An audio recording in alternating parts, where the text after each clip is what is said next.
Alô? Bem, boa noite a todos, senhores e senhoras.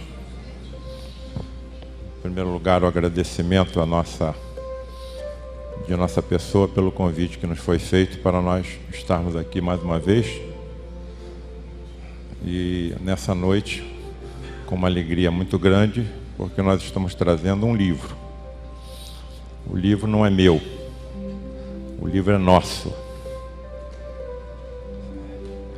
Ao longo desses 35 anos, eu vi muitas coisas serem construídas nessa casa. Nós fazemos parte de uma família. O Lar de Frei Luís, a minha cidade do amor.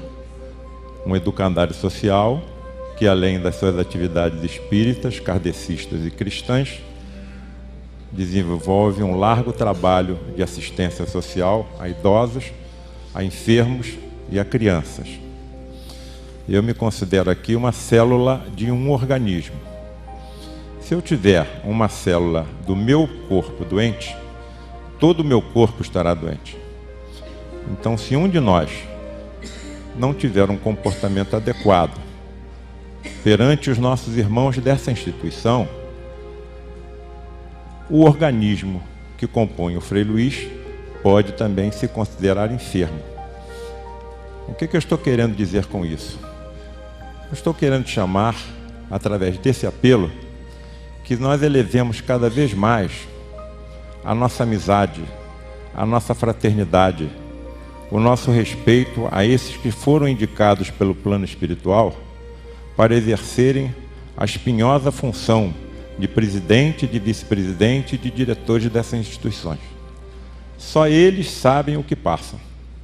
Só eles sabem o que passam. É uma obra. E toda obra, ela é fruto da subida de degraus. Eu considero essa obra, que não é minha, é nossa, o fruto da subida das pessoas com quem eu convivi na minha vida. Pode passar a primeira projeção, por favor. Aqui os senhores estão vendo uma fotografia histórica. Aqui está o nosso presidente eterno, Luiz da Rocha Lima. Aqui está o médium Gilberto. Aqui está Antônio Piccolotto, que construiu esse prédio onde nós estamos.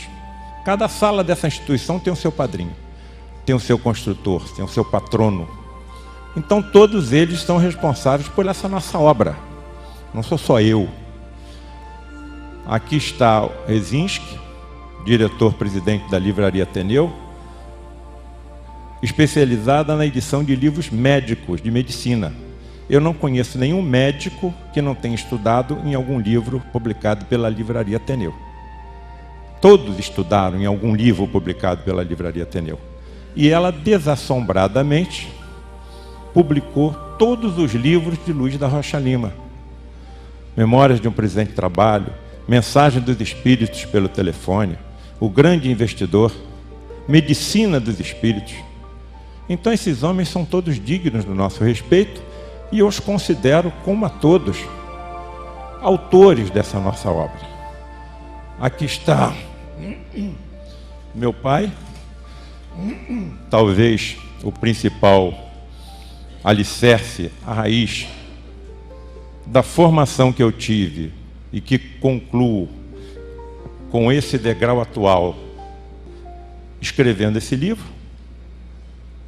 Os exemplos que eu tive paternos são muito importantes, apesar de uma família muito humilde, muito humilde. Eu sempre recebi a intuição da leitura.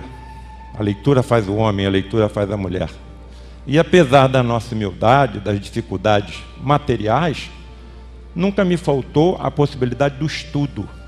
Se eu não podia ter um livro, eu podia ter um fascículo de uma revista antiquíssima chamada Ciência Popular. Hoje talvez estivesse custando 1 ou 1,50 centavos. E que toda semana ou todo mês eu tinha a possibilidade de ter algum contato com a ciência.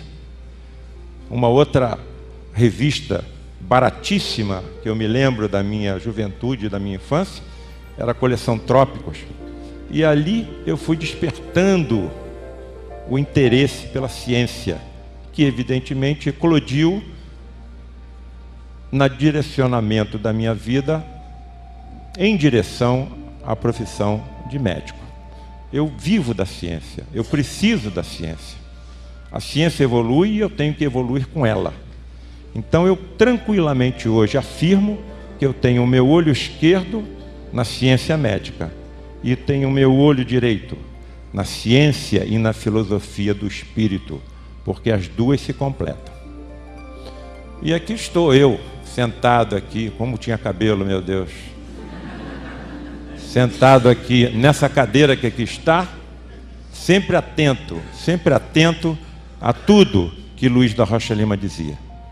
Não faltava reuniões, esperava ansiosamente as reuniões para que eu aprendesse tudo que transpirasse desse homem, que foi um dos maiores homens que eu conheci na vida.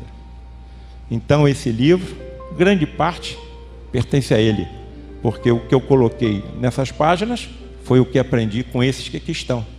Aqui está o médium Gilberto, através de quem milhares de enfermos têm sido ajudados, pela doação espontânea da sua mediunidade e da sua energia ectoplasmática ainda desconhecida da ciência convencional, mas absolutamente clara na sua ação para os médicos como eu que participaram deste grupo e que participam.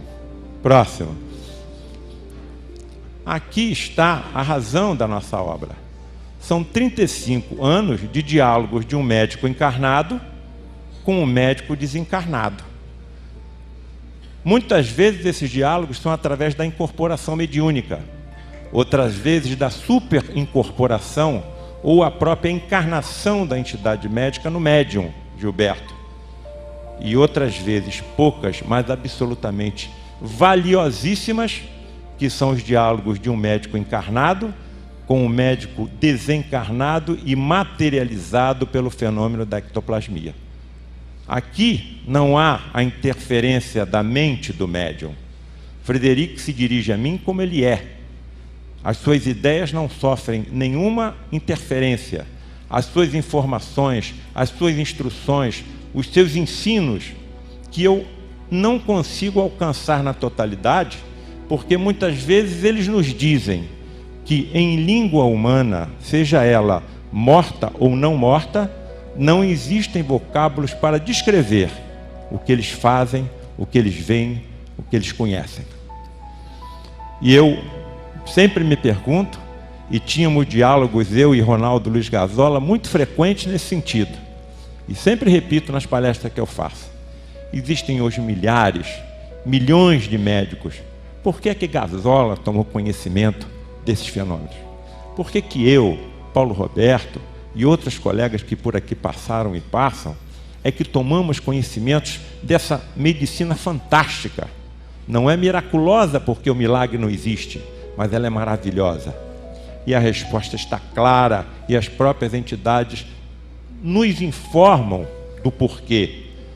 Não é a última vez que eu estou encarnado, encarnarei muitas vezes. E esta é a medicina do futuro.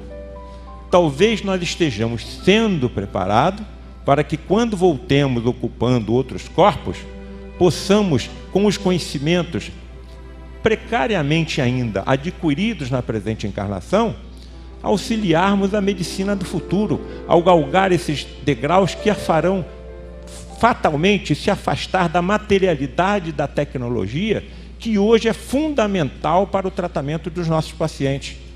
Eu não posso abrir mão de uma radiografia, de uma tomografia, de uma ultrassonografia, de uma ressonância magnética, de uma cintigrafia pelo PET scan, usando para assombro até nosso mesmo, a antimatéria na vasculhação do organismo humano. Eu não abro mão, não posso e nunca abrirei, mas eu vislumbro no horizonte que todas essas imagens que nós conseguimos alcançar dos corpos dos nossos doentes, através dessa complexíssima tecnologia, o médico do futuro poderá, com as suas próprias energias ectoplasmáticas, alcançar sem a necessidade do equipamento tecnológico que é utilizado hoje pela medicina moderna. Então eu vejo o horizonte como muito iluminado para os médicos do futuro, que não precisarão desses elementos para alcançar o interior dos corpos, porque eles terão fatalmente o seu ADN mais ocupado. E hoje nós só temos 2% do ADN utilizado na composição dos nossos corpos. Para que então os outros 98%? É porque o ADN será paulatinamente ocupado e novos sentidos surgirão a todos nós, principalmente aos médicos, que poderão vasculhar pela vidência, pela clarividência, pela premonição, os organismos humanos no futuro. Aqui está a fotografia de Frederic von Stein. É assim que ele se apresenta durante as nossas reuniões de materialização, portando o lírio na mão, que é o símbolo de Frei Luís. Não é muito fácil para alguns entender o que seja um espírito materializado. Na mente de muitos ainda passa que o que está acontecendo é que o médium é que está aqui com a entidade nele incorporada. Não! Se tivesse um espírito materializado aqui, todos nós o estaríamos vendo. Se ele dissesse alguma coisa, todos nós o ouviríamos. Se ele exalasse alguma dor, todos nós sentiríamos esse odor pelo nosso olfato. Não somente os médiuns videntes os veriam, todos o veem. E o médium está destacado dessa entidade materializada. O médium está dentro de uma cabine que funciona como um condensador dessa energia ectoplasmática, que exala do médium, principalmente pelos orifícios naturais do corpo, principalmente pela boca. E com essa energia intrigante, curiosa, misteriosa, é que um corpo, durante alguns momentos, pode ser formado, principalmente de médicos, porque a razão principal das materializações nos dias em que nós estamos vivendo é para o atendimento de pessoas enfermas, principalmente para aquelas que a medicina convencional ainda tem muita dificuldade de atuar. E nesse contingente eu coloco sempre à frente os cancerosos. Próximo, por favor. Aqui está um exemplo bastante próximo da primeira vez que Frederic conversou comigo. Isso aproximadamente há uns 34 anos atrás. Foi assim que ele se apresentou à minha pessoa. Essa fotografia é de um espírito chamado Albert Tiot, que se materializava às custas de uma médium inglesa chamada Ellen Duncan. Essa Ellen Duncan foi presa pelo governo britânico durante a Segunda Guerra Mundial, em 1944, por uma razão extremamente curiosa. A Inglaterra estava sofrendo muito com os bombardeios alemães e haviam sido afundados 2 destroyers importantes com a morte de muitos marinheiros britânicos. E a Inglaterra estava escondendo do povo essas tragédias.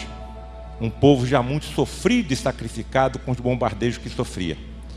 Esses marinheiros, ou alguns desses marinheiros que tinham desencarnado durante o afundamento desses destroyers, o Hood e o Hallings, se não me engano o nome, estavam se materializando em reuniões especiais em que a ectoplasmia dessa médium era cedida. Ora, o governo britânico, escutando o que estava acontecendo, mandou um grupo de policiais a uma dessas reuniões, e durante as reuniões as luzes foram acesas, apitos tocados, e tentaram se agarrar, prender as entidades que se achavam materializadas.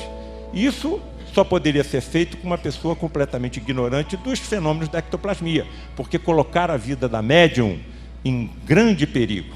O que aconteceu? Simplesmente as entidades se materializaram e na mão dos policiais ficaram uma gaze que não sabiam de onde e nem encontraram as entidades porque elas não estavam no nosso plano físico. Eu trouxe essa imagem porque se assemelha muito à primeira vez que eu dialoguei com o Frederic. Eu estava numa curiosidade imensa de um médico recém-saído dos bancos da faculdade e queria entender como é que aquilo acontecia, e os meus olhos não saíam de cima de Frederic.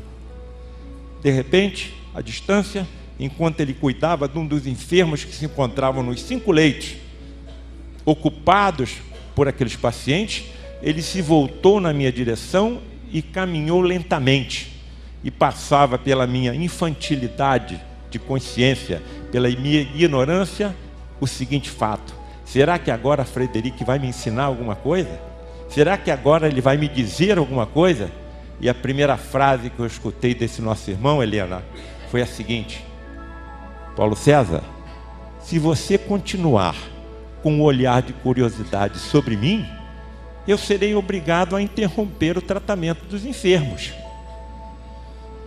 Aquilo calou fundo e daquele dia em diante eu modifiquei completamente a minha posição mental durante essas reuniões. E aproveitava muito os ensinamentos do seu marido, que dizia: se a gente tiver dificuldade em orar, vamos imaginar paisagens belas, lagos tranquilos com cisnes ali nadando, crianças sorrindo, florestas, flores. E quando eu sentia dificuldade de manter o estado de prece, através das orações conhecidas ou aquelas que vinham de forma espontânea, era nesses ensinamentos do seu marido que eu me prendia. Eu imaginava belas paisagens, eu imaginava Jesus impondo as mãos sobre aqueles enfermos que se encontravam naqueles leitos de caridade. E isso deve ter aberto portas em relação aos ensinamentos que eu tanto ansiava. E paulatinamente as portas foram se abrindo.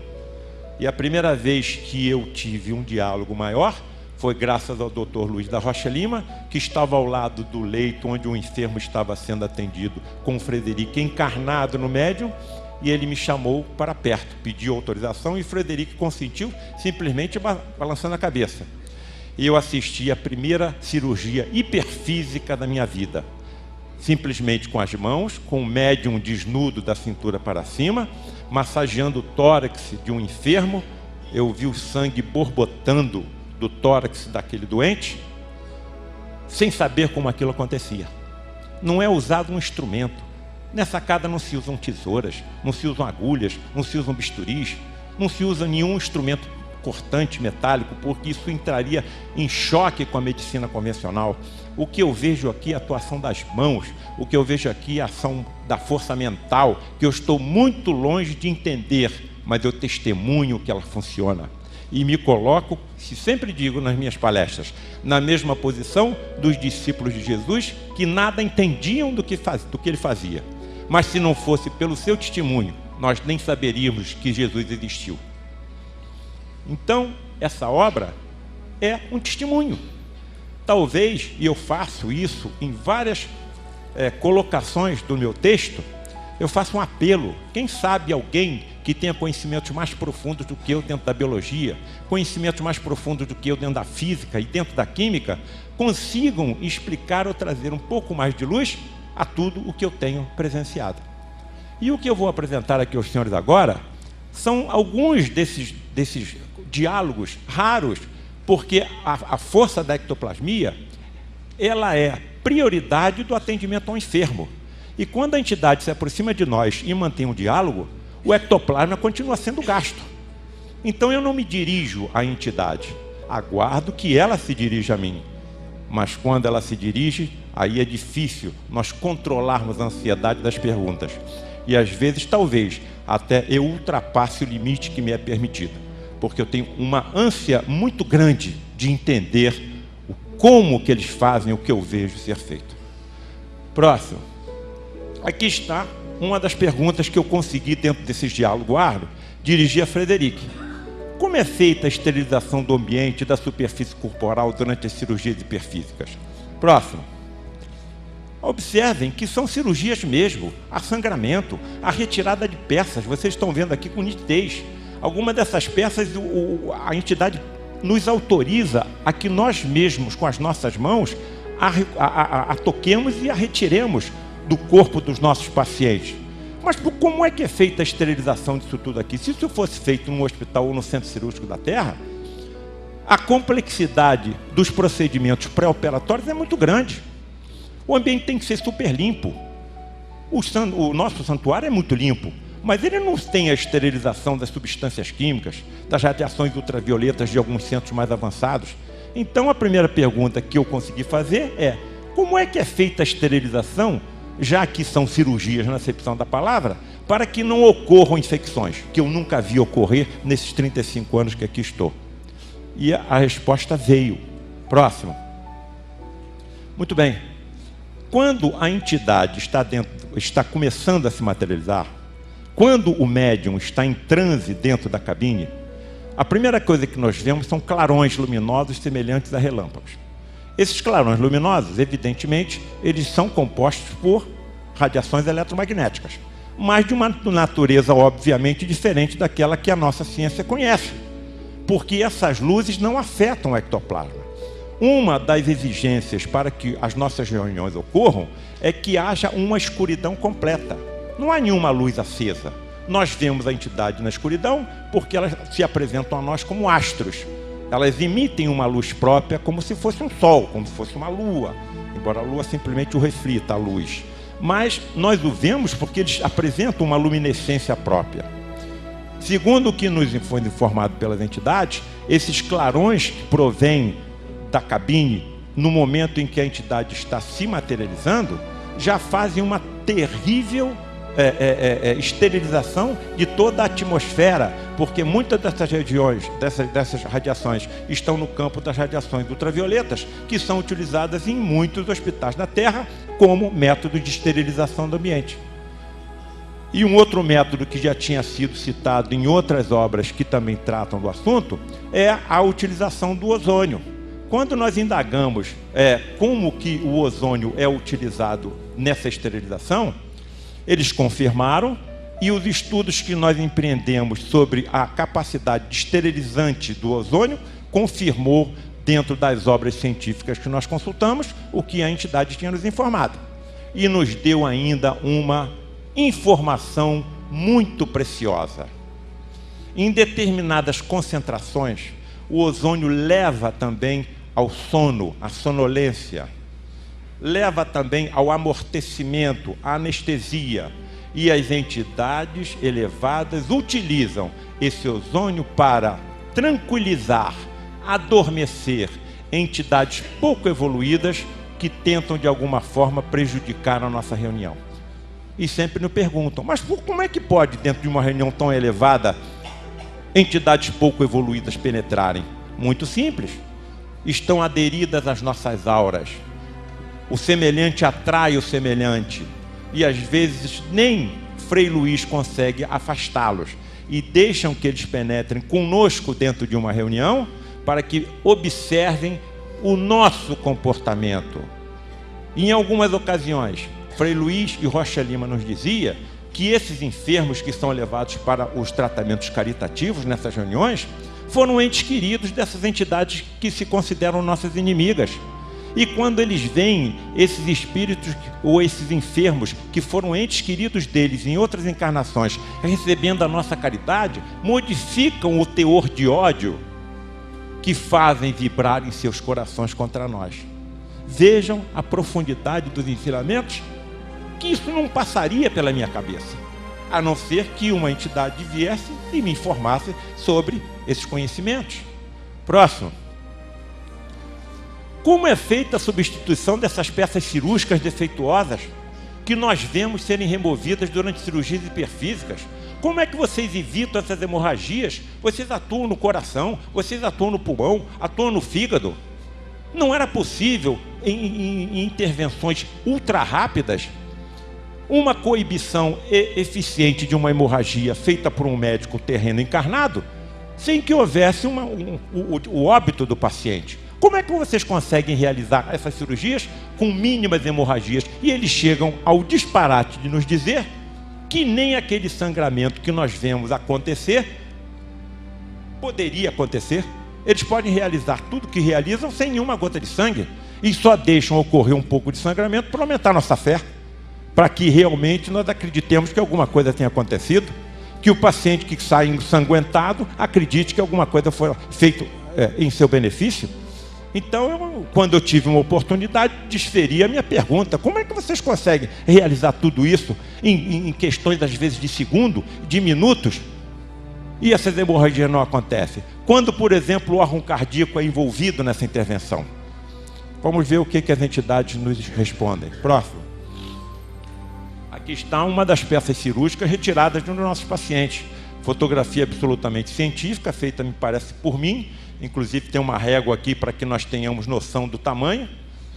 Então, como é que você tira um segmento da aorta? Como é que você tira um segmento do coração, do pulmão, e o paciente não morre? Vamos ver o que as entidades nos dizem. Próximo. As hemorragias ocorreriam se a prótese... Que prótese é essa? Prótese de ectoplasma. Eles estão me dizendo que quando eles fazem a remoção de uma válvula mitral, como eu tive a possibilidade de testemunhar pessoalmente, é removida, ela não é simplesmente removida e depois colocada uma prótese no lugar. Primeiro, eles envolvem aquela peça orgânica com um molde de ectoplasma. Então, esse molde de ectoplasma está absolutamente adequado sobre aquele órgão doente. É como se houvesse uma incorporação de um espírito em um médium. E aí fazem, Deus sabe como, uma desmaterialização molecular daquela peça defeituosa. E à medida que aquela peça vai se desmaterializando, a nível molecular, o molde que já estava colocando sobre aquela válvula defeituosa vai se solidificando. Então, simplesmente há uma transformação de um tecido em outro, sem solução de continuidade, sem hemorragia. Aí sim. Mas como são os pormenores dessa atuação? Como é que essa operação é realizada? Faltam termos dentro da linguagem terrena para que nós possamos explicar a vocês. O momento não é chegado. Por enquanto, basta vocês saberem que isso é possível. Muito tempo ainda decorrerá até que um médico encarnado, que a maioria não acredita nem no espírito, possa realizar uma cirurgia desse tipo. Pode não acreditar, mas é muito ajudado. Próximo. Outra pergunta que sempre me despertou a ansiedade, a curiosidade: por que os pacientes submetidos a cirurgias hiperfísicas não acusam dor durante o procedimento? Então a gente busca, a gente pesquisa, a gente tenta entender como é que isso é possível e acaba encontrando alguma luz no fundo do túnel. Encontrou a luz? Bom, talvez seja isso. A próxima chance que eu tiver ao Frederic, já que eu tenho que ser rápido nas minhas perguntas, e ele tem que ser rápido nas suas respostas, deixa eu perguntar se isso que eu pesquisei é a verdade. Muito bem, passo próximo. Existe um fruto muito espinhoso no deserto do Saara. Esse fruto é muito apreciado por dromedários e camelos. Eles comem esses frutos como se nada estivesse sentindo, a ponto de suas gengivas sangrarem. Nesse momento em que eles estão se alimentando, eles não querem se afastar da planta que produz esses frutos espinhosos. Então, o seu condutor ainda os surra com o bastão. E eles não sentem ou não apresentam nenhum sinal de que estejam sentindo algum tipo de dor. Nem pelos espinhos, nem pelas pancadas. Isso intrigou os biólogos. Será que existe nesses frutos alguma substância anestésica? Não encontraram. Mas começaram a analisar o sangue desses animais no momento em que eles estavam se alimentando. E descobriram substâncias químicas existentes em nós também, produzidas pelo nosso sistema nervoso central, que possui 15 bilhões de neurônios. Essas substâncias receberam o nome de encefalinas e endorfinas. Muito bem, essas endorfinas têm uma capacidade analgésica, algumas, até 200 vezes maior do que a morfina que você pode comprar numa farmácia. Então eu pensei, meu Deus, será que eles estão utilizando as endorfinas e encefalinas do paciente que está sendo operado, fazendo com que os seus neurônios produzam em grande quantidade e assim eliminando a dor do paciente? E fiquei aguardando a oportunidade de desferir a pergunta. Houve a oportunidade, seu pai estava comigo, Adir Vilela, químico, estava comigo. E nós desferimos a pergunta e a resposta foi exata. Sim, é por aí. Agora, se um anestesista na Terra soubesse como estimular o sistema nervoso central de um paciente que vai ser submetido a uma cirurgia, estimulando-o a produzir 15 bilhões de neurônios ao mesmo tempo, encefalinas e endorfinas, nós não sentiríamos dor nenhuma. São esses procedimentos que são utilizados pelos médicos que praticam a acupuntura. Eu tive a oportunidade, durante a minha vida de médico, assistir uma craniotomia feita na República Nacional da China, sem anestesia. A anestesia era feita através de agulhas de acupuntura. Me parece que os fenômenos são coincidentes. Então, me foi confirmado isso. Tive a minha resposta. Preciso aguardar mais algum tempo para me aprofundar nos meus conhecimentos, mas eu não tenho preocupação com isso, porque eu tenho a eternidade pela frente. Nós não temos que ter pressa em conhecermos tudo. Nós temos a eternidade pela frente. A nossa pressa tem que ser na nossa modificação íntima, no nosso melhoramento. Próximo. Frederico, por que nos exames das peças, que vocês, às vezes nós removemos as peças e pedimos autorização para que essas peças sejam examinadas, como fazemos na Terra, como fazemos com o nosso paciente? Eu tiro um tumor na mama e eu mando o patologista examinar. Eu tenho que saber que tipo de tumor é, qual é a extensão, se eu conseguir remover a lesão por inteiro. Isso vai influenciar diretamente na continuidade do tratamento. Frederico, por que nos exames das peças cirúrgicas extraídas durante as cirurgias hiperfísicas, os patologistas encontram outros tecidos sãos misturados com as partes doentes? Muito bem, isso para mim, se eu vou operar um paciente, está claro. Então eu vou tirar um tumor de mama, eu vou fazer uma margem de segurança, eu não posso passar o bisturi perto do tumor. Mas nós vemos, por exemplo, cirurgias feitas no coração, aparecerem fragmentos de pulmão, fragmentos de pleura, fragmentos de músculos. Então essa foi a pergunta que eu fiz a ele. Vamos ver a resposta que nos foi dada. Próximo. Aqui está uma das peças. Observem que são peças absolutamente de peças cirúrgicas, na acepção da palavra. Às vezes elas são mais diminutas ou são menores do que aquela que nós esperamos alcançar, mas são peças. Próximo. E aqui vem a resposta. Um pouquinho de paciência para a leitura. A gama de energia envolvida na desmaterialização, então quer dizer, é energia. São campos eletromagnéticos. Eu estou falando de ciência ou estou falando de religião? Eu estou falando de religião ou estou falando de ciência? Eu estou no centro espírita ou estou no laboratório? Ou será que as duas coisas se interpenetram? Será que a religião não pode caminhar sem a ciência e a ciência não pode caminhar sem a religião? É isso que está sendo demonstrado pela nossa doutrina. Por que nós somos somente 2% dos que acreditam em Deus no Brasil? Porque nós somos os que mais estudam. É muito difícil nós sermos espírita, porque nós temos que lutar com as imperfeições que nós temos. E temos que estudar para que nós nos melhoremos cada vez mais. E à medida que nós vamos nos colocando em condições de mais conhecer, tarefas mais importantes serão colocadas na nossa frente também. E à medida que nós formos nos desincumbindo dessas tarefas que vão sendo colocadas nas nossas mãos, nós vamos ajudando Deus no equilíbrio do universo. É isso que Ele espera de nós. Então, nós ainda somos os 2%, porque precisamos estudar. Então, o que adianta eu ir somente a um templo aos domingos pela manhã e não ter nenhum conhecimento de tudo aquilo que é dito?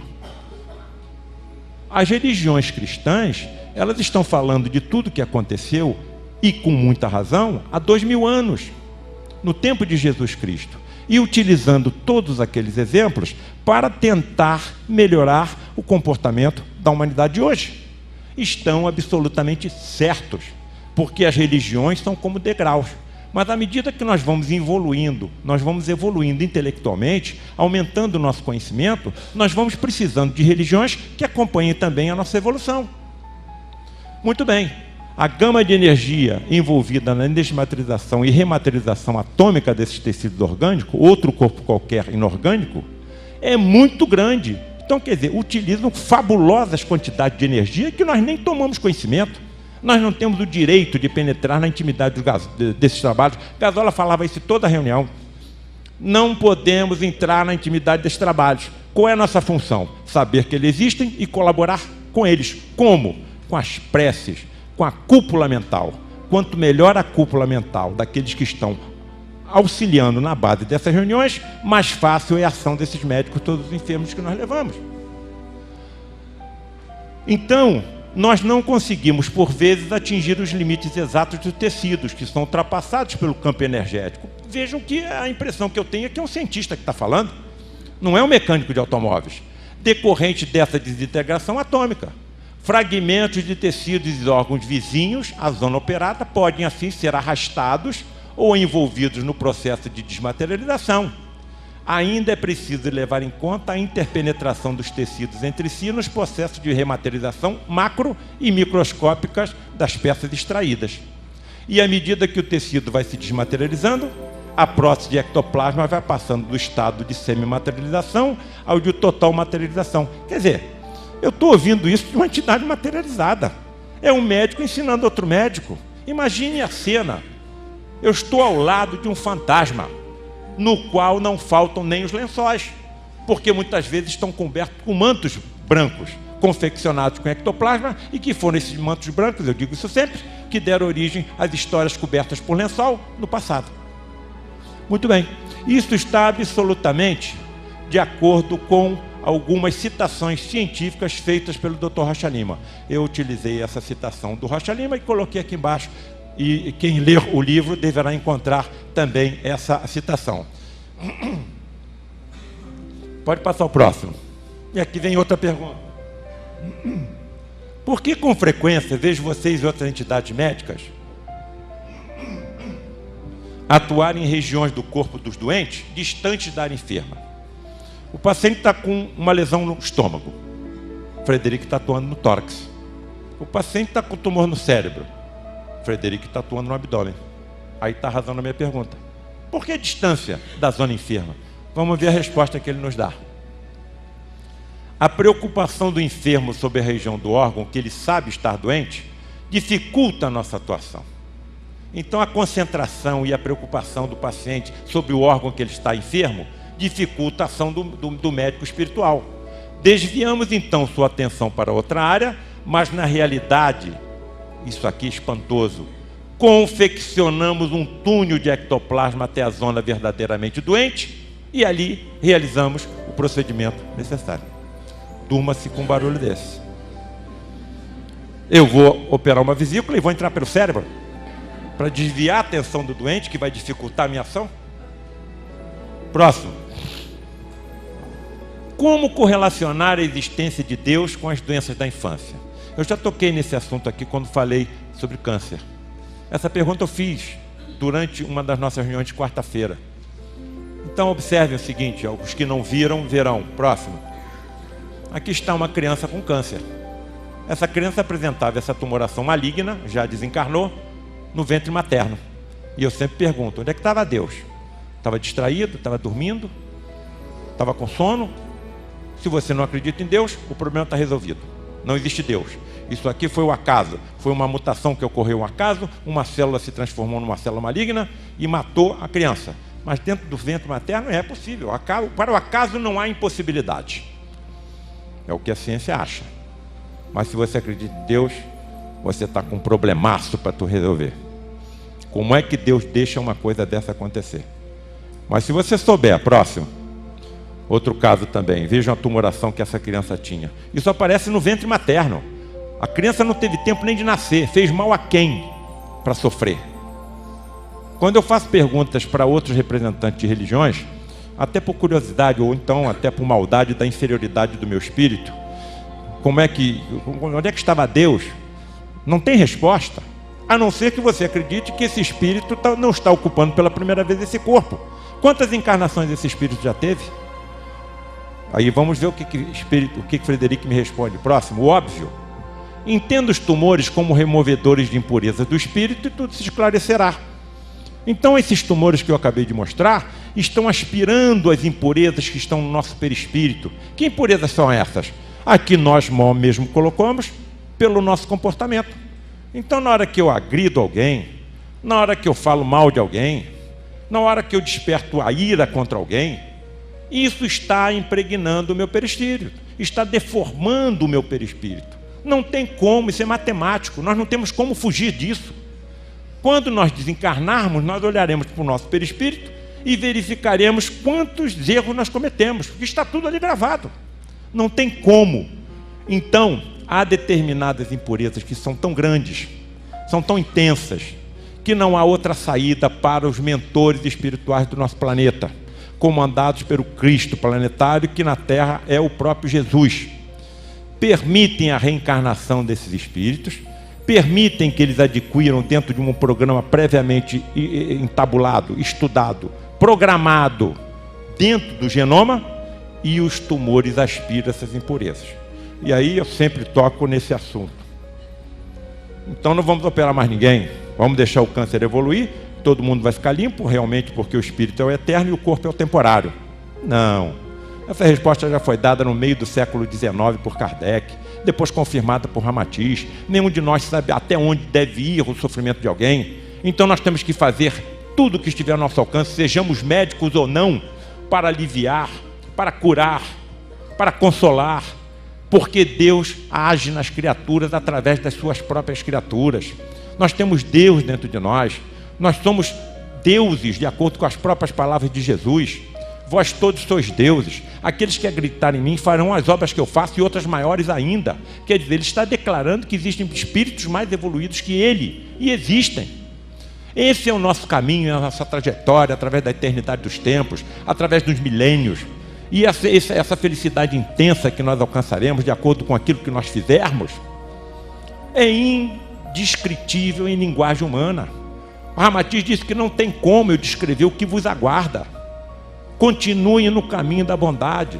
Eu faço um apelo, principalmente aos mais jovens, se estão se sentindo bem nesta instituição, nessa casa, lutem contra todas as forças para daqui não se afastarem, porque os desafios virão, as maledicências virão, as incompreensões virão. Isso tudo muitas vezes é estimulado por inimigos nossos, que se consideram nossos inimigos porque nós os prejudicamos em vidas passadas. Eu cansei de escutar a frase do Dr. Rocha Lima, quando nós nos mostrávamos maravilhados diante dos fenômenos que nós vemos aqui e que não consegui encontrar em nenhuma das obras científicas, kardecistas e espíritas que eu li em outro lugar do mundo, em toda a história da humanidade. Cuidado, doutor, o fenômeno não modifica ninguém, o que modifica é a reforma íntima. Quantas vezes nós ouvimos ele isso? Entenda os tumores como removedores de impurezas do espírito e tudo se esclarecerá. Próximo. Aqui está o perispírito, que hoje está sendo estudado pela ciência e que está dando um outro nome, campos morfogenéticos. Campos morfogenéticos. A ciência está começando a deslumbrar uma forma que molda os nossos corpos, desde o momento em que o espermatozoide alcança um óvulo. Como é que num determinado momento, próximo, num determinado momento, uma dessas células que é originária da união de um espermatozoide e de um óvulo, vai dar uma célula do pulmão, vai dar uma célula do cérebro, vai dar uma célula do osso, vai dar uma célula da pele, vai dar uma célula do estômago. O que faz com que essas células, de repente, sigam uma direção completamente independente das suas irmãs? A ciência não sabe. O kardecismo, na sua vertente científica, revelou. É o perispírito. Ali está toda a nossa conformação. Toda a energia centralizadora da nossa vida está no espírito. Próximo. É possível a manipulação através de fluidos espirituais, de células-tronco de pacientes ou de assistentes, para dotá-las de propriedades imunológicas antitumorais? Eu fiz essa pergunta ao Frederico. Ele disse que é possível e ainda disse que ia me dar uma prova. Através de quem? Do meu filho Tiago. Você estava comigo.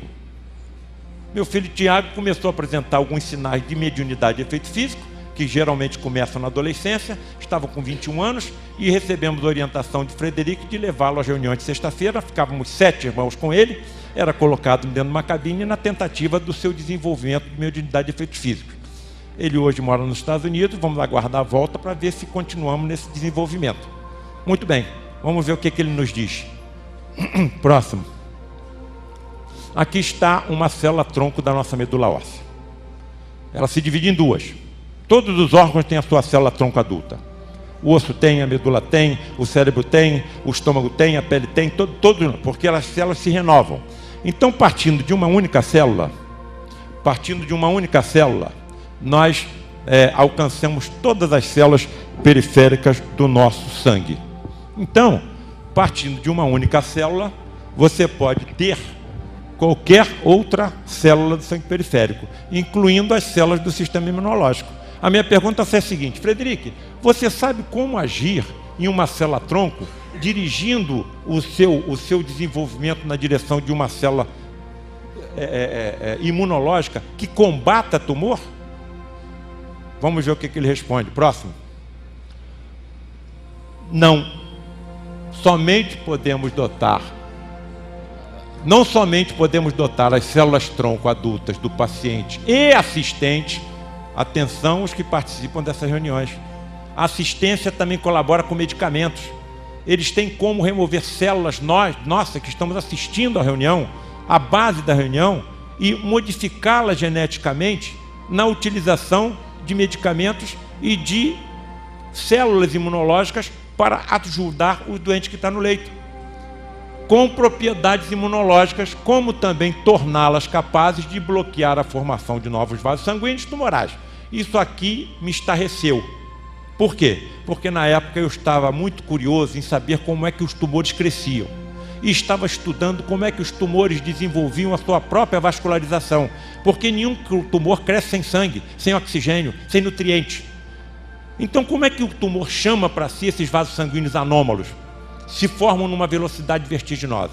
Eu estava estudando isso e ele vem com essa resposta. Não somente podemos manipular tais células para atacar diretamente o tumor, como bloquear a sua nutrição? Muito bem. E aí me estarrece com essa informação. Demonstraremos isso com seu filho. O meu filho é que vai ser a cobaia, meu Deus do céu. Médium também de efeitos físicos. Próximo. Aqui observem, tem um tumor aqui. Muito bem. De repente ele lança, eu vou fazer isso bem generalizado, se fosse uma plateia médica nós poderíamos nos aprofundar mais, muito mais. Mas de repente esse tumor está crescendo, lança substâncias químicas na direção dos vasos sanguíneos mais próximos. Veja o que acontece com o tumor, explode. A ciência sabe hoje como bloqueá-los. Próximo. Aqui nós temos um tumor desenvolvido em um animal que ocupava 2% do seu peso. Ou seja, um indivíduo de 90 quilos como eu, esse tumor seria um tumor de 1,8 kg. Absolutamente incompatível com a vida. Ninguém pode ter um tumor de 2 kg no cérebro, no pulmão, no fígado, no estômago. Esse tumor é incompatível com a vida. E é administradas substâncias químicas que bloqueiam a vascularização desse tumor. Aqui está o resultado. Então as informações que eles estão nos dando não vão de encontro ao que a ciência médica está descobrindo. Estão de acordo com o que nós estamos também descobrindo a duras penas.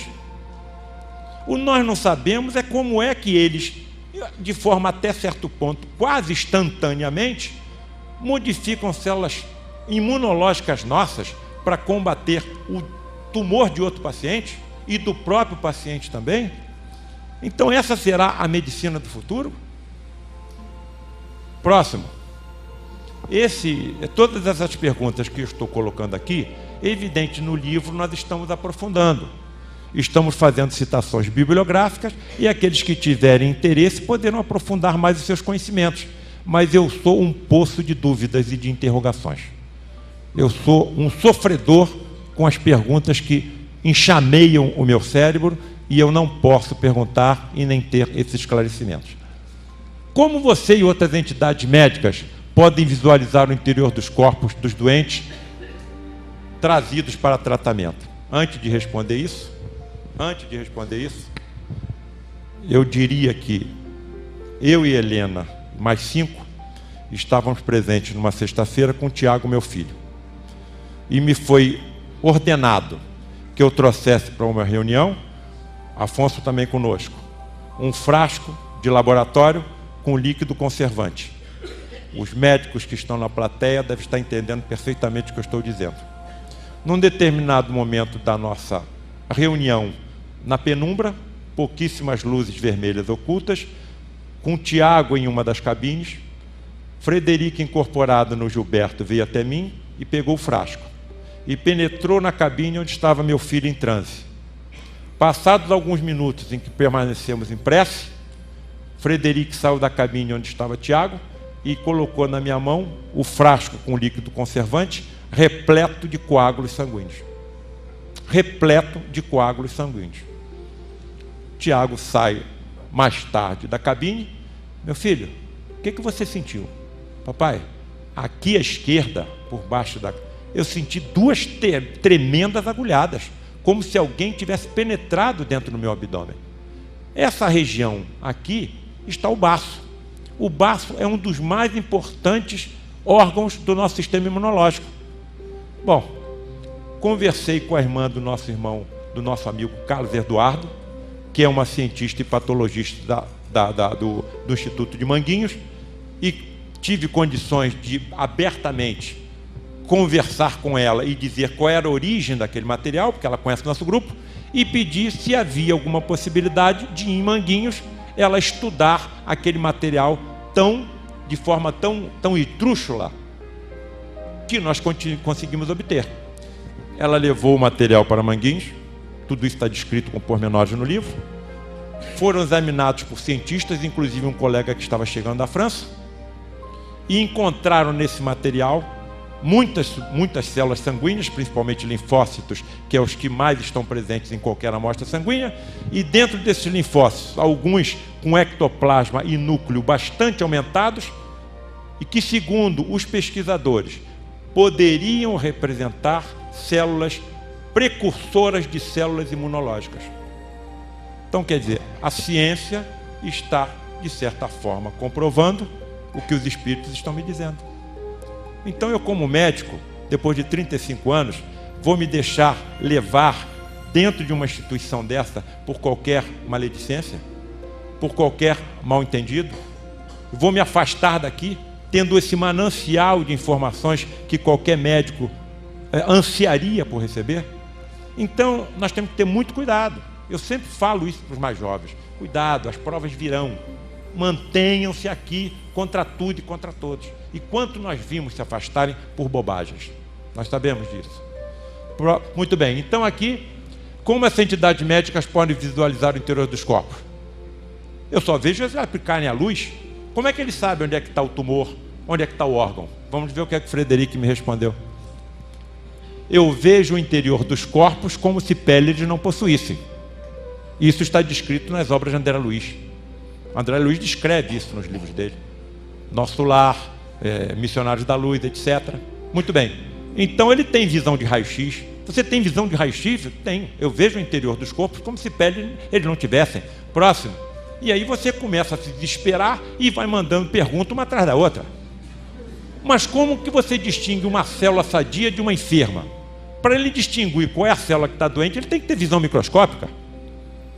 Eu não consigo ver uma célula, eu vejo um conjunto de células. Posso ter um microscópio, aí eu vou ver uma célula. Próximo. Eu as distingo por suas vibrações, que são diferentes uma das outras. Então ele vê a célula. Ele vê uma célula maligna vibrando. Não é fácil entender. Vibrando de forma diferente de uma célula sã. Como é que ele vê isso? Mas a ciência médica está sabendo como distinguir isso também. Uma célula maligna, ela absorve mais açúcar. Entendo o açúcar como combustível, glicose. E ela tem uma absorção maior porque ela tem um metabolismo. Os médicos estão entendendo o que eu estou dizendo. Ela tem um trabalho maior. Talvez seja isso que ele esteja vendo.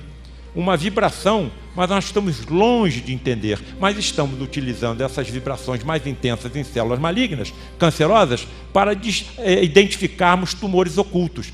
Nós ligamos substâncias radioativas, inclusive de antimatéria, a moléculas de glicose ou açúcar, e injetamos no doente. E verificamos aonde que essas moléculas de açúcar são absorvidas em maior quantidade.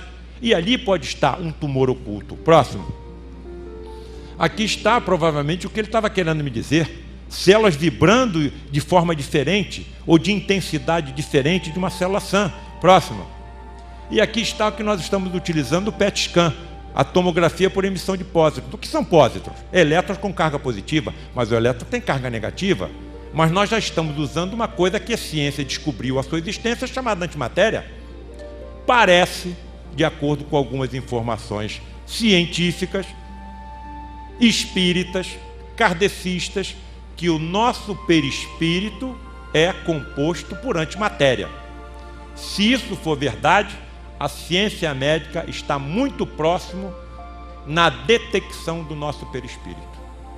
Porque nós estamos usando a antimatéria para a descoberta de tumores ocultos. Cada ponto luminoso desse que os senhores estão vendo nesse gráfico girando é um tumor oculto, que nós não conseguimos palpar, que não aparece na ressonância, não aparece na tomografia, não aparece no raio-x, mas aparece na tomografia por emissão de pósitrons. Próximo. Até onde vai a sua visão, Frederic? A sua visão microscópica, você é capaz de ver as organelas celulares? Próximo. Você consegue ver o interior da célula? Você consegue ver uma mitocôndria? Isso é um órgão dentro de uma célula. Nós só vemos através de microscopia eletrônica, através de métodos de alta complexidade. Essa foi a minha pergunta. Vamos ver o que Frederic responde. Próximo.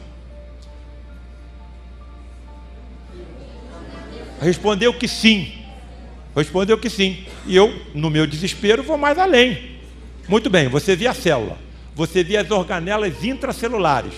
O que mais que você vê? Você consegue ver o átomo e as partículas subatômicas? Próximo.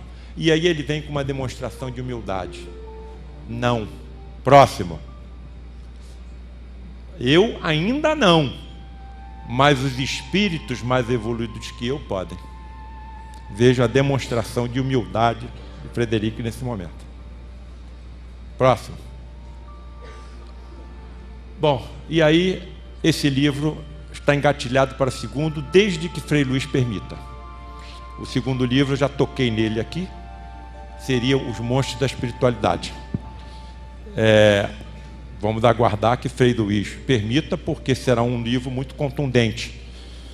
Aqui nessa organização, Dr. Rocha Lima conseguiu a autorização ou a orientação de Frei Luís para que nós compuséssemos um pequeno grupo em que entidades degradadas e decaídas e deformadas se materializassem e fossem fotografadas.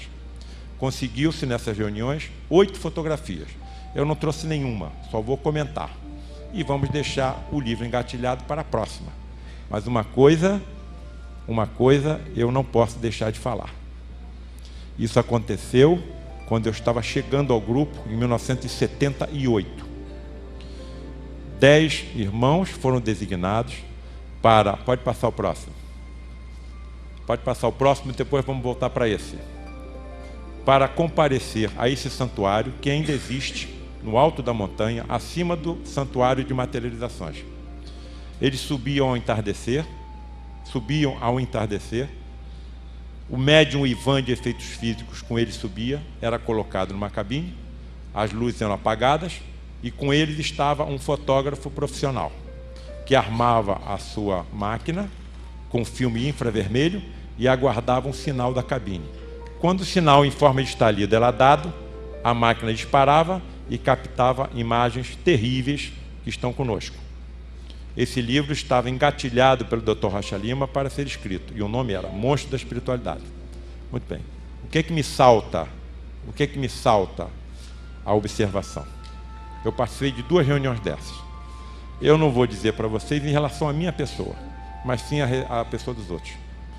A coragem dessas pessoas, desses homens e dessas mulheres. Porque não eram entidades de luzes que iam se materializar. Não eram espíritos evoluídos. Não eram médicos caridosos para tratar, curar e aliviar cancerosos.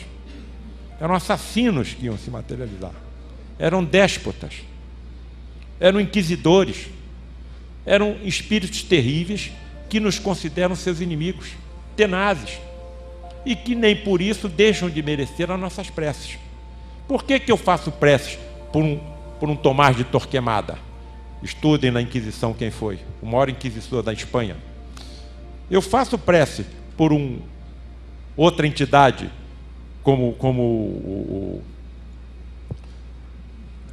outras entidades que apareceram, como o cônego, como isso. Porque eu não sei o que eu fiz em encarnações passadas. Talvez eu tenha cometido atrocidades piores do que a deles. Mesmo esses espíritos estão destinados a um dia a serem anjos.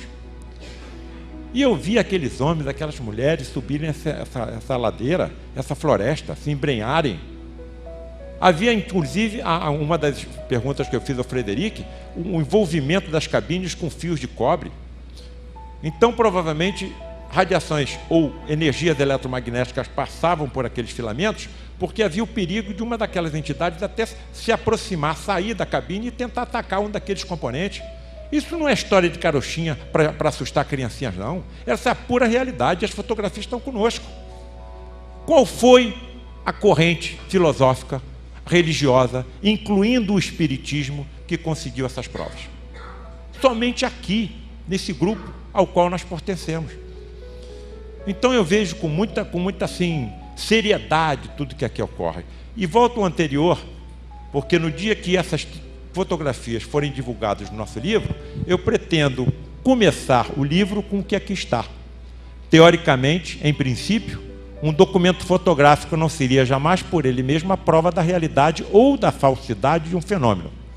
O documento fotográfico não tem nenhum valor, senão pelas testemunhas que o acompanham.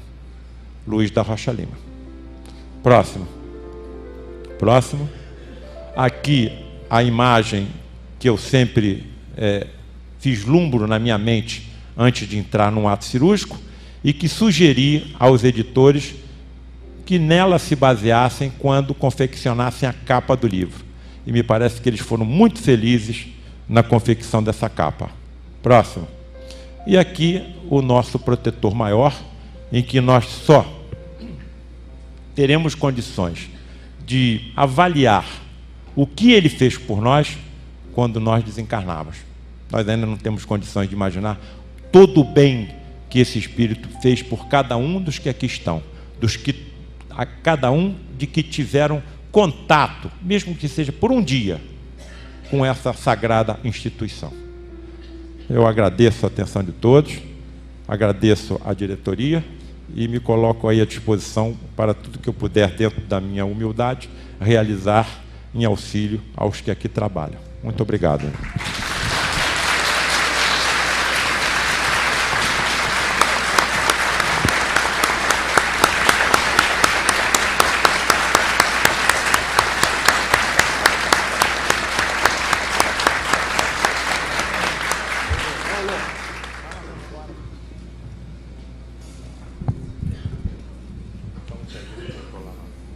Paulo, muito obrigado mais uma vez pela palestra, pelos esclarecimentos. Uma palestra bastante elucidativa, bem entendível, com uma linguagem fácil, mesmo para aqueles que iniciam na doutrina, que começam na doutrina, que têm dificuldade para entender alguns termos, você conseguiu elucidá-los todos. Muito obrigado. Sabemos que o monstro da espiritualidade está pronto, mas também que Rocha Lima havia solicitado que ele não fosse editado. Então, acredito que talvez nas reuniões de materialização, um dia, quem sabe, Rocha Lima ou Frei Luiz, em voz direta, se dirigindo ao grupo que lá estiver, nessa reunião de materialização, se for dada autorização para que o livro seja editado, ele será imediatamente, porque sabemos que ele está pronto. Muito obrigado mais uma vez. Fica com Deus. Obrigado. Em face do adiantado da hora, eu vou passar direto a palavra para o senhor Eduardo para as suas evidências, por favor. Não pode falar do filho, hein, senhor Eduardo? Não, senão é casuísmo. Casuísmo não pode, hein? Casuísmo, não pode falar do filho. Cuidado com a vaidade. Olha a vaidade, hein? Graças a Deus, Deus me privou disso, sabe?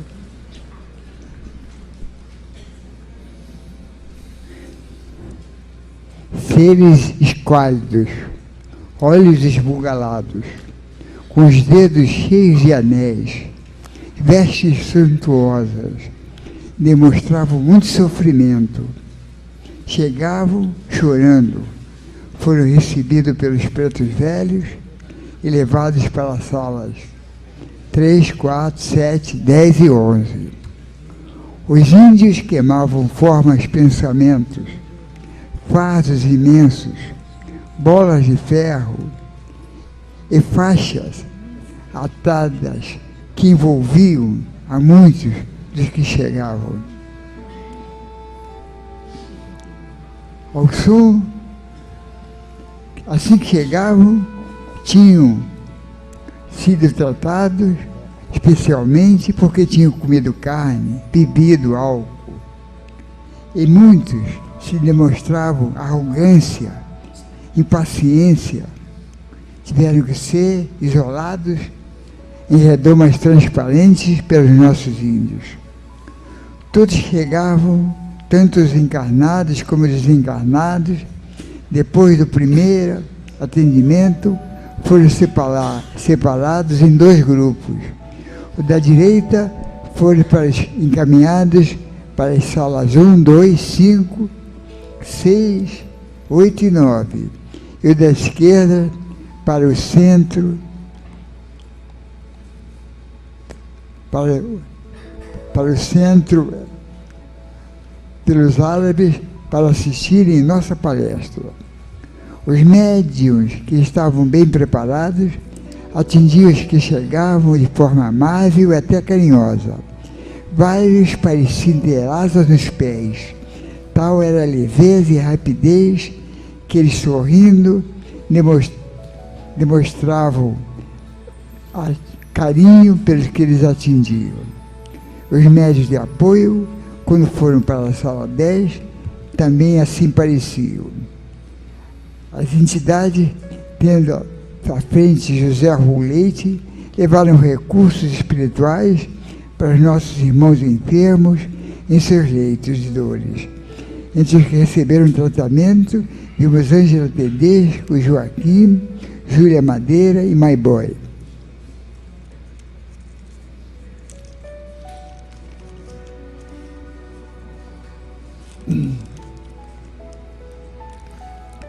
Os enfermos atendidos na sala 1, que estavam bem preparados, saíam da sala mostrando medalhas sanguinolentas nas vestes. Disse-nos Frei Leonardo que o fato não deve ser visto como prêmio, mas como advertência, a fim de que reflitam e vão, como disse Jesus, não pecar mais. Ao som da Ave Maria, muitos dos presentes, impressa às 18 horas, foram vistos vestidos de luz, cheios de graça e beleza, assistidos por seus guias. As vibrações positivas davam paz e tranquilidade a todos. Enquanto a voz de Nelson ecoava em toda a boiuna, na vibração de Frei Luiz. As entidades religiosas de todas as crenças estão conosco, sendo a prece de abertura feita pelo Dr. Pierre, ladeado por Lauro Neiva e João Pedro, tendo Lauro Neiva aberto o Evangelho, no capítulo 22, não separe o que Deus juntou, ido para o Botafogo, que tinha junto a si Neemias. José Carlos fez o seu comentário, tendo junto a si Frei Siriaco, ladeado por Adir, seu pai, Melo, Corte, Hollenberg, Ivan, entre outros. O irmão Wilson, ainda na luz do Dr. Pierre, voltou a falar, apresentando Paulo César como palestrante da noite. Vimos na Assembleia inúmeras entidades de jaleco e outras de casaca e cartola, todos muito atentos a tudo que viu. João Pedro postou-se junto ao Paulo César, ladeado por Gazola e Rocha Lima, inspirando Paulo César nos seus comentários, sendo visto Jorge Simão Resiste, Picoloto, vibrando muito. Dr. Frederico surge junto a Paulo César, com o irmão Gilberto desdobrado, acompanhado por Orlando, Maura, Ruth, Arruda e Ramilton. Quando Paulo César terminou a palestra, Dr. Frederico, Dr. Bezerra de Menezes, Dr. Pierre e outros médicos o abraçaram, enquanto Gazola impulsionava a nossa irmã Helena a aplaudir de pé. Graças a Deus, foi só. Graças a Deus. Obrigado, Sr. Eduardo. Vanete, por favor. Passamos todos por arcos floridos e, ao passarmos, gotas de luz caem delicadas sobre nós, limpando-nos de formas, pensamentos, larvas astrais, formas deletérias e formas ovoides que se grudavam às mãos e às costas de alguns irmãos e são recolhidas e levadas pelos índios em folhas de bananeiras verdes e fortes. Esses seres ovoides são levados a uma sala pequena, clara e bem aquecida, onde recebem os primeiros tratamentos, e assim permanecem até o final da nossa reunião. Serão levados às colônias preparadas para esse fim. Tudo é amor e harmonia na nossa mini cidade do amor. Seres cadavéricos, esqueléticos, olhos fora de órbita, mas cheios de joias, braceletes, anéis, roupas bordadas em ouro, pedras, pérolas, tecidos nobres, mas em frangalhos. Alguns trazem sobre a cabeça coroas magníficas, mas hoje, já cansados do orgulho, da vaidade, de se sentirem senhores, descobrem que são amontoados de ossos, e aqui chegam pedindo socorro. Olham-se e se horrorizam. Não se sabiam assim fantasmas. Frei Feliciano, Frei Leon, Cobra Coral, Bem-te-vi, os encaminham a tratamento na sala 7. São ao todo 131 espíritos que um dia, lá longe, pertenceram à realeza e se perderam nos caminhos da vida. Somente hoje despertam, e são há mais de 300 anos depois. Espíritos sofredores chegam em grande quantidade e são levados a grande salão, onde recebem passes e água fluidificada. Parecem melhorar, ouvem as palavras e preces dos socorristas espirituais e são divididos pelos pretos velhos em grupos e vão para as salas 10, 11, 4, 7 e 3. Serão recolhidos após a nossa reunião aos sanatórios espirituais. Santo Antônio de Pádua chega junto à mesa, faz uma reverência e nos dá um sorriso, abençoando-nos a cada um de nós. E cestos de pequeninos pães são colocados sobre a mesa e nos serão distribuídos na prece da Ave Maria, no final. Santo Antônio fica em prece junto à mesa, orando por nós e pelo nosso Brasil, para que a paz reine em nossos corações e que o nosso país seja preservado destes políticos corruptos que não pensam no povo e sim em suas ambições. Mãos luminosas colocam no centro da mesa um mastro de ouro com a nossa bandeira que flutua suave por delicada aragem. É pequena e linda a nossa bandeira e suas estrelas brilham radiosas. Na meditação, após as 18 horas do irmão Nelson, um pequeno ponto de luz azul flutua sobre nossas cabeças. Move-se, sobe, desce, toca-nos, iluminando-nos. Sentimos grande paz e reforça poderosamente os fluidos já existentes na nossa boiuna. Alguns de nós sentimos o coração bater mais forte. E espíritos amigos, já falecidos, já tão queridos de nós, que nos vieram ver, emocionados, se ajoelham e choram. E muitos irmãos que falavam nas filas, alamedas, salão, calam-se, sem mesmo saber porquê. E os pãezinhos nos são servidos amorosamente, alegremente, por belas jovenzinhas que mais parecem anjos. Graças a Deus. Nelson, suas considerações finais, por favor. Bem, meus irmãos, os nossos agradecimentos, porque temos recebido em nossas reuniões sempre grande ajuda. É por isso que pedimos a todos que durante a permanência na boiuna procurem verticalizar seus espíritos, ficar em silêncio, aproveitando os momentos que nos são ofertados para um relaxamento e meditação, porque assim nós conseguimos trabalhar numa mesma sintonia. É muito importante para todos nós conhecermos essa dificuldade que os espíritos têm quando nós não nos aquietamos, quando nós não geramos as condições propícias. Então é preciso que cada um saiba da sua responsabilidade nesse momento da produção, do silêncio mental e das grandes vibrações que podemos gerar, porque a nossa energia, com certeza, é um medicamento para tantos que precisam.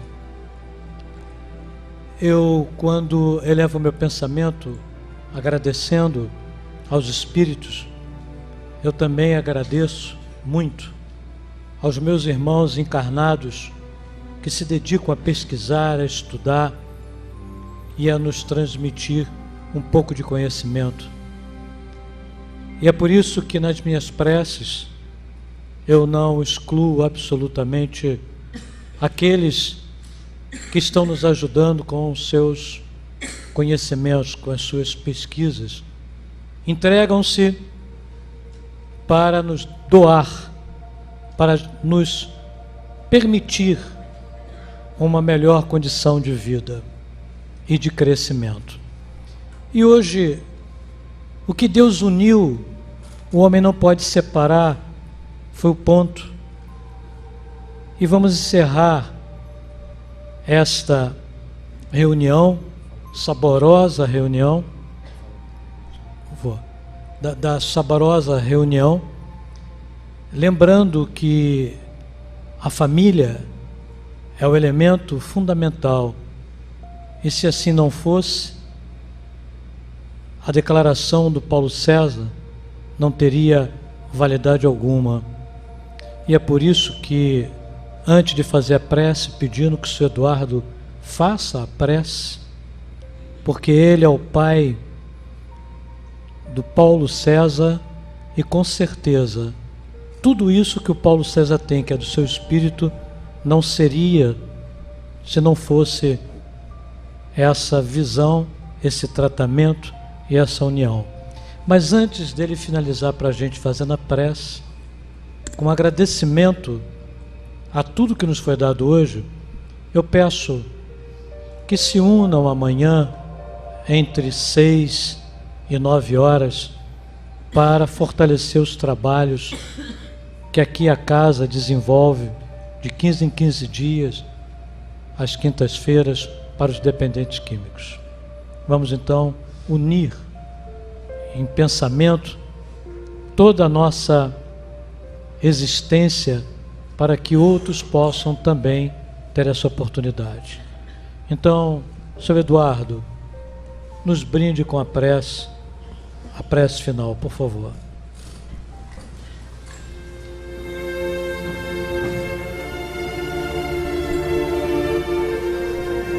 Ó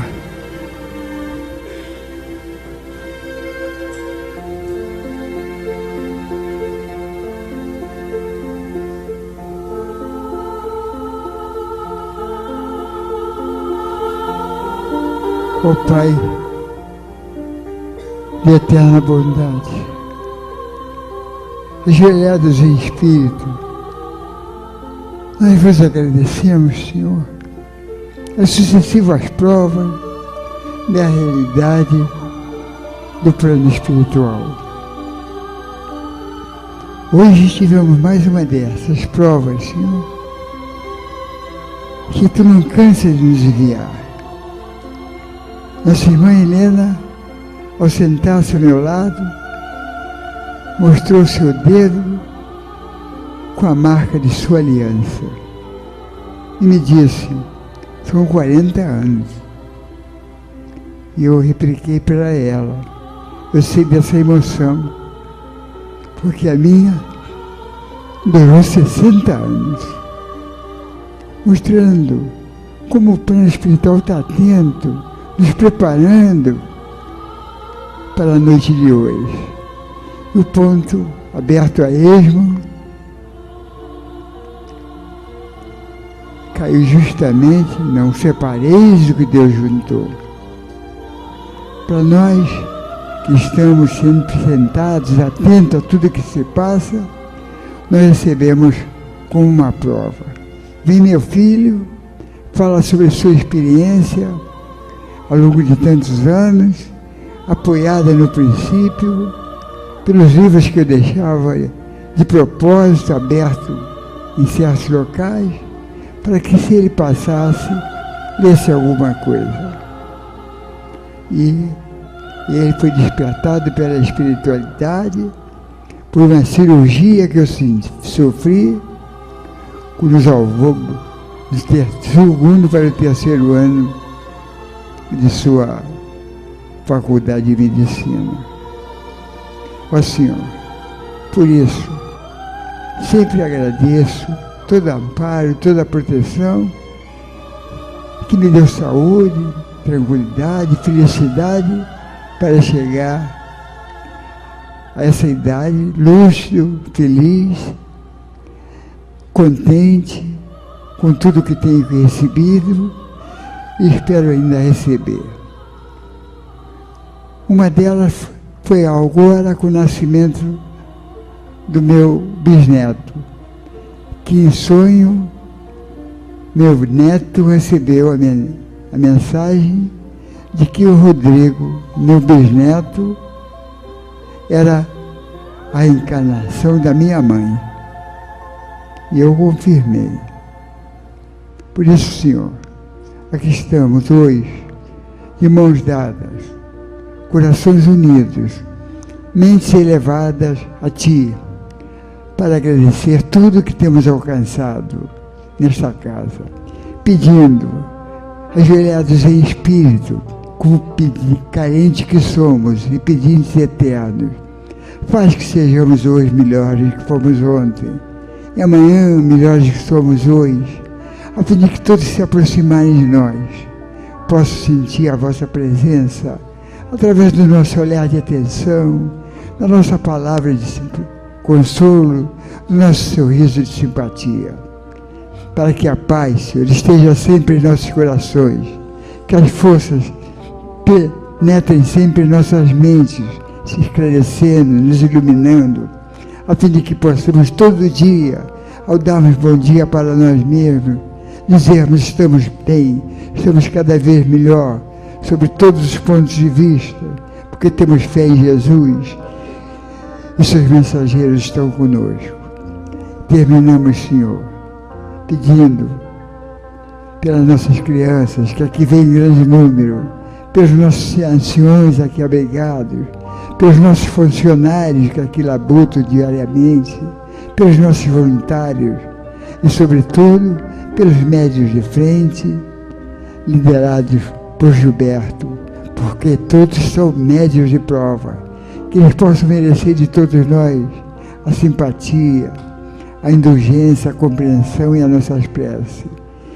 Termino pedindo que ilumine, esclareça cada vez mais o Wilson, Nelson e todos os seus companheiros de diretoria, para que administre dentro dos princípios traçados por Frei Luís, como fez Rocha Lima e como fez Gazola. Graças a Deus.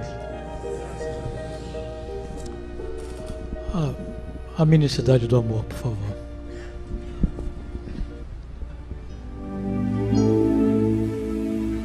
Se a alegria falta, se a dor maltrata, não se entregue, existe uma esperança num lugar tão lindo, velhos e crianças.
velhos e crianças colhem lírios de orações. Vibra a música no ar, espalhando a